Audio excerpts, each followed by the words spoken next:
Lost Ruins of Arnak is a hand management worker placement game set in the ruined remnants of a fictional ancient civilization. Hi, it's Ryan from Knights Around a Table. Let's find the fun.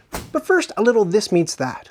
I would say that Lost Ruins of Arnak is a little bit like Century Spice Road, in that you've got a series of resources of increasing values, and you're sort of parlaying and trading them to work up to the bigger and better resources to buy bigger and better stuff. And then you're going to throw worker placement into that mix. And instead of laying claim to a series of cards, you're buying different action spaces that you build out to the board, which are generally available to one player at a time.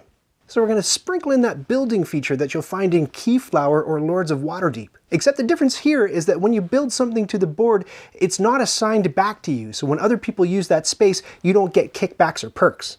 There's also a mechanic that may remind you a little bit of the first expansion to Everdell called Pearlbrook, where you go to a location and you flip over a mystery tile. And if you have the resources that are on the back of that tile at that moment, you can pay to get a bigger benefit. But it's sort of an improvement to that mechanic, because in Pearlbrook, when you flip the card, you either have the resources or you don't. But in Lost Ruins of Arnak, when you flip the tile, you have the rest of the round to gather those resources in order to pay that tile off.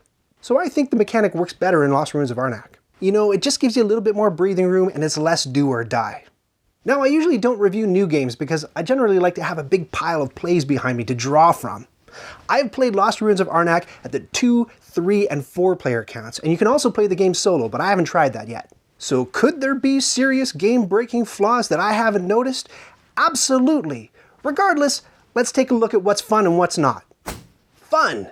The artwork, the production values, the component quality, all of it is top-notch. This is a gorgeous game, and you're going to notice that right from the word go, from the cover of the box to all of its gorgeously illustrated, individualized tiles that you get to put on the board. The card artwork is beautiful. Everything is chef's kiss. It's incredible. And there are little rubies, little red rubies in the game, and instead of going with just the off-the-shelf rubies that you're going to find in something like Tricarian or Caverna, these little rubies are cool. They're turtle-shaped, and there's little broken tablet pieces that they just look like everything. It looks awesome. The arrowheads, I can't say enough about how great this game looks. Not fun. There's no insert to speak of. It's just a big empty box, and you put all the myriad pieces in little Ziploc baggies and throw them in there, and they just slosh around. I don't know about you, but I'm getting pretty spoiled by games that have really nice integrated storage systems for their pieces, and when a game doesn't have that, I notice. Fun! It's got daisy chaining, which if you follow the channel you know is one of my absolute favorite things in a game. When you can lay down a card and then lay down another card and build a little bit of a tableau, and then you get to bounce this card off of that card, and if you use what's on that card, then you get to use this card, and then you get to put your guy over here and use that power. And I love being able to orchestrate the whole thing in my head and then pull it off in a big like Rube Goldberg sequence. Drives my fellow players a little bit nuts when I'm really puzzling through it and you can hear the gears grinding and the smoke coming out of my ears. But it's fun. That bit reminded me a lot of Everdell. Not fun. Because there's no insert, the game is a bit of a pain in the butt to set up and tear down. Like I mentioned, there are a bunch of pieces, there are a bunch of little bitty baggies, and you have to file everything away and zip them up, and it's kind of annoying. You have to separate all the cards out so that they're in the right stacks, and if your friends want to go watch the game or something and they leave you at the table to clean up, it's a little bit of a miserable experience. Fun. The theme is integrated and essential. Now, you know I'm a theme guy, and so I don't like it when the artwork and the theme don't really have anything to do with what you're actually doing in the game. I recently played Coimbra, and that was a game where you could have drawn any artwork on top of that game. It didn't have to take place in Coimbra, it didn't have to be quasi-medieval, you didn't have to be bribing nobles or whatever the heck you were doing in that game. None of that mattered. You were just moving sliders up and down and going through the mechanical, mathy motions in that game. Lost Ruins of Arnak, every mechanic is in service of the theme.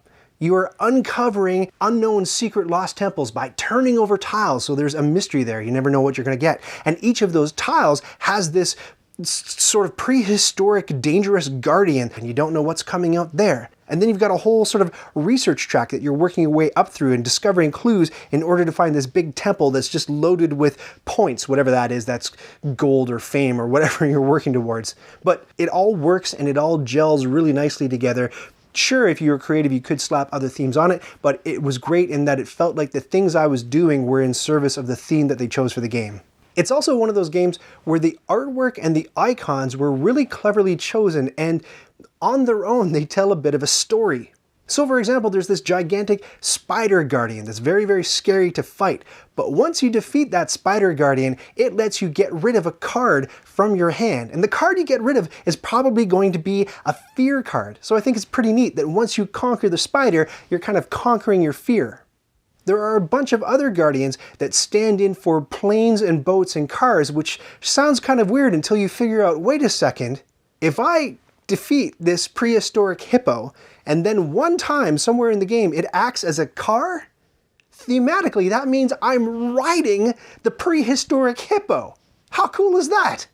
Now, one note about the theme, it might not impress everybody, and that's because it's based on sort of turn of the century or late 1800s writings of people like Jules Verne, and you got like the Alan Quatermain stories and John Carter of Mars and that sort of stuff, the Lost World genre, which is very, very connected to and rooted in colonization. Now the game kind of takes place in a fictional, probably Mesoamerican, jungly kind of civilization, but it's a fictional civilization. It never existed. And some of those ruins will even remind you of other places that aren't even in Mesoamerica, like this owl statue that reminded me of Petra in the Middle East. I know colonization can be a sensitive subject. It doesn't bother me because, of course, I'm arguably a benefactor of colonization. I'm still ahead because of all the hard work and sacrifice that the Jones family put into retrieving those artifacts. But if it bugs you, here's one piece of solace that might help to not bug you quite so much. There are no peoples in this game. So the civilization is never named except that it's Arnak, whatever that means, but you don't see kind of like the stereotypical ooga booga, you know, holding a spear by the side of the water kind of native peoples in the game. All of the stuff is depicted through big prehistoric monsters and cool ruins that are sort of reminiscent of different ruins from around the world. So if that's any solace to you, if you're worried about finding the theme a little bit distasteful, maybe that'll help. Not fun. Endgame involves quite a bit of min-maxing. I don't know if that's the right term, but that's, you know, when you're getting down to the last turn or the last two turns and you think to yourself, okay, I could go there, do that, play that, flip that, buy that, and do that, and that would get me 3 points. Or I could go there, flip this, buy that, exchange that, and flip that, and that would get me also 3 points. Oh, but I could also, you know, and on it goes. So it gets into a bit of analysis paralysis in those last few turns because of the daisy chaining stuff that I like. It's a little bit of a trade-off. The best thing to do is to be an intrepid adventurer and just go with your gut. So we're not here for 3 hours. Fun. The game is easy to learn. It's a complete breeze. You just have to read through the instruction booklet once or probably watch my how to play video if it's available, and you're ready to go. That's one of the things I most appreciated about this game, is so many of these games, you get them, you read through the instruction booklet, it's a bit painful, you put it on the table, and then 2 seconds in, somebody has a question. And you don't know the answer as the game teacher. So you grab the rule book and you flip open to the section and you eventually find it, you say, oh, it's supposed to be da-da-da, or this symbol is supposed to mean that.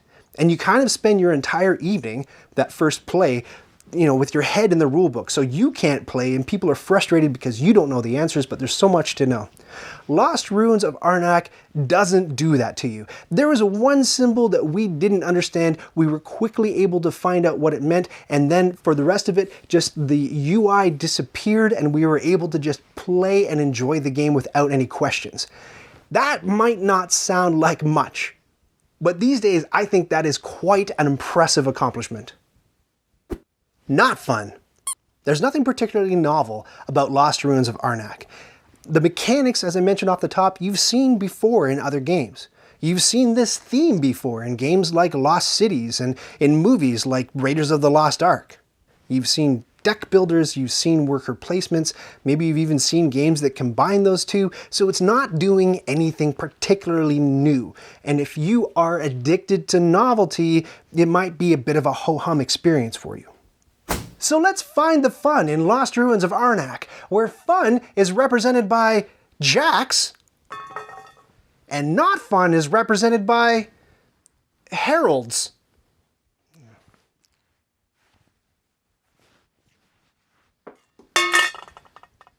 Lost Ruins of Arnak is fun. Alright, down to brass tacks. If you are new to playing modern board games and you don't have this whole kind of mess behind you, you don't have anything like Lost Ruins of Arnak in your collection, get Lost Ruins of Arnak, absolutely. But the bigger question is, what if you do have this testament to your mental illness on a big shelf behind you, and you already have games that do what Lost Ruins of Arnak does? What does it do any differently?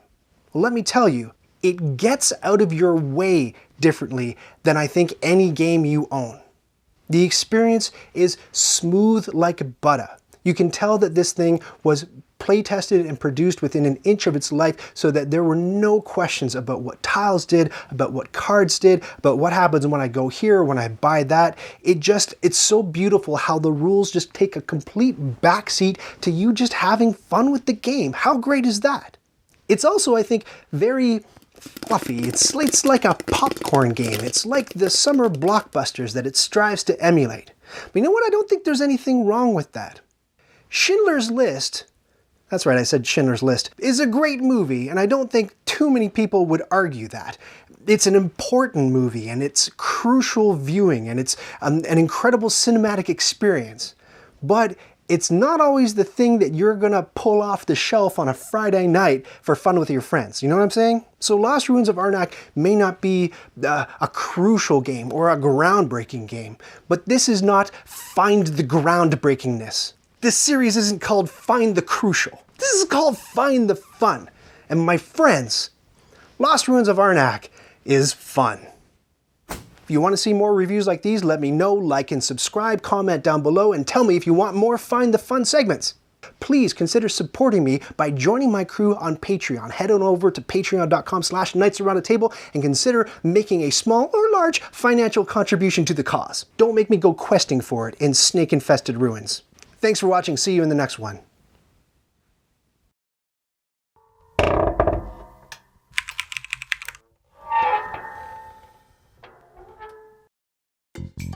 Did you just watch that whole thing? Oh, hey, to 100% this video, click the badge to subscribe, and then click the bell to get notifications when I've got new stuff.